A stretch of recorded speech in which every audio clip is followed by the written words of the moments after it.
你知道吗？有些河看起来很熟悉，可是每一次回到那里，你都会发现它好像又不一样了。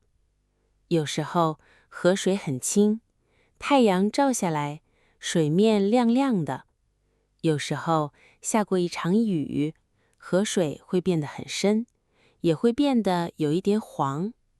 夏天的时候，风吹过水面，一层一层的波纹慢慢向前。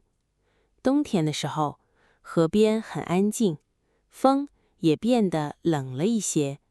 可是，不管河水怎么样，村里的人还是叫它以前的那个名字。看到它的时候，也知道自己已经回到故乡了。感谢你再次回来，也欢迎第一次来到这里的朋友。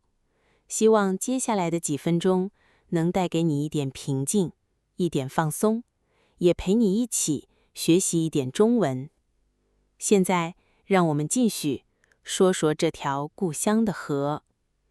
小时候，不需要知道这条河有多长，也不知道它最后流到哪里，只知道它就在村子旁边，每天都在那里。春天，河边的草慢慢变绿；夏天，水面上常常有阳光；欧天，风吹过来，河边的树叶一片一片落下；冬天，河边的人少了，可是河水还是继续流。一年又一年，他看见了村子里的很多变化。以前，河上只有一座小桥，大家走路或者骑自行车慢慢过去。后来，桥变得更大了，路也变得更宽了。以前，河边有很多小船，现在小船少了很多，可是河还是在那里，静静地流过村子。有时候，我觉得河水很像生活，每天看起来都差不多，其实每一天都不一样。昨天的水已经流走了，今天的水又来了，它不会停下来，也不会回头，可是它经过的地方却一直留在这里。村子会变，房子会变，路会变，河边的树也会慢慢长大。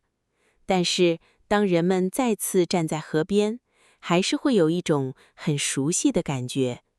不是因为河水没有改变，而是因为它一直陪着这个地方，从以前到现在。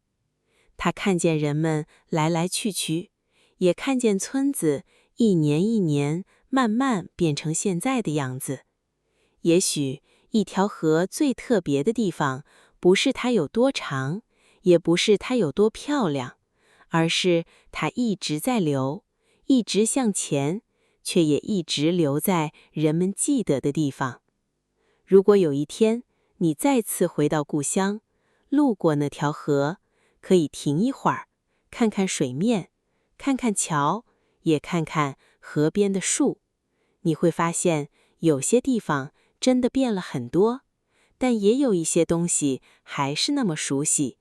就像那条河，水一直向前，可是它从来没有离开过。